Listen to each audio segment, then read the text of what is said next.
Yeah. people would. Yeah.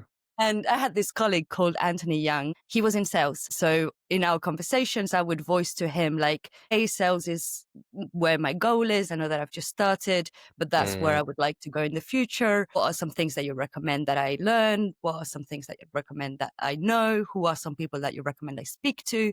And I didn't know this, but all of these was being fed back onto the head of sales, Andy McDonald, who I did an interview with in the podcast and who was my boss and one of the best boss I've ever had. But Andy one day came into the office. Andy didn't come into the office that often. And I remember vividly that I saw him and I just got up of my desk and followed him.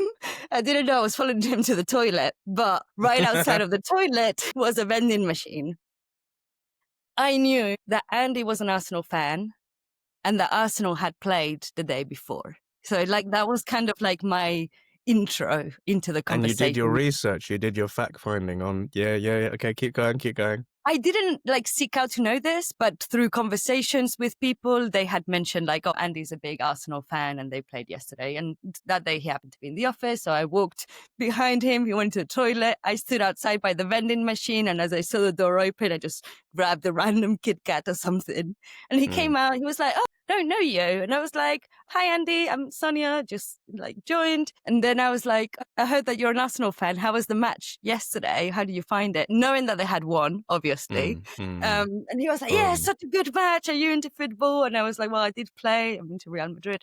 And that started the rapport. He knew who I was and he remembered me. And then he kind of linked the conversation to Anthony and he was like, well, I've met her and she's the one that's already voiced that she's interested in sales.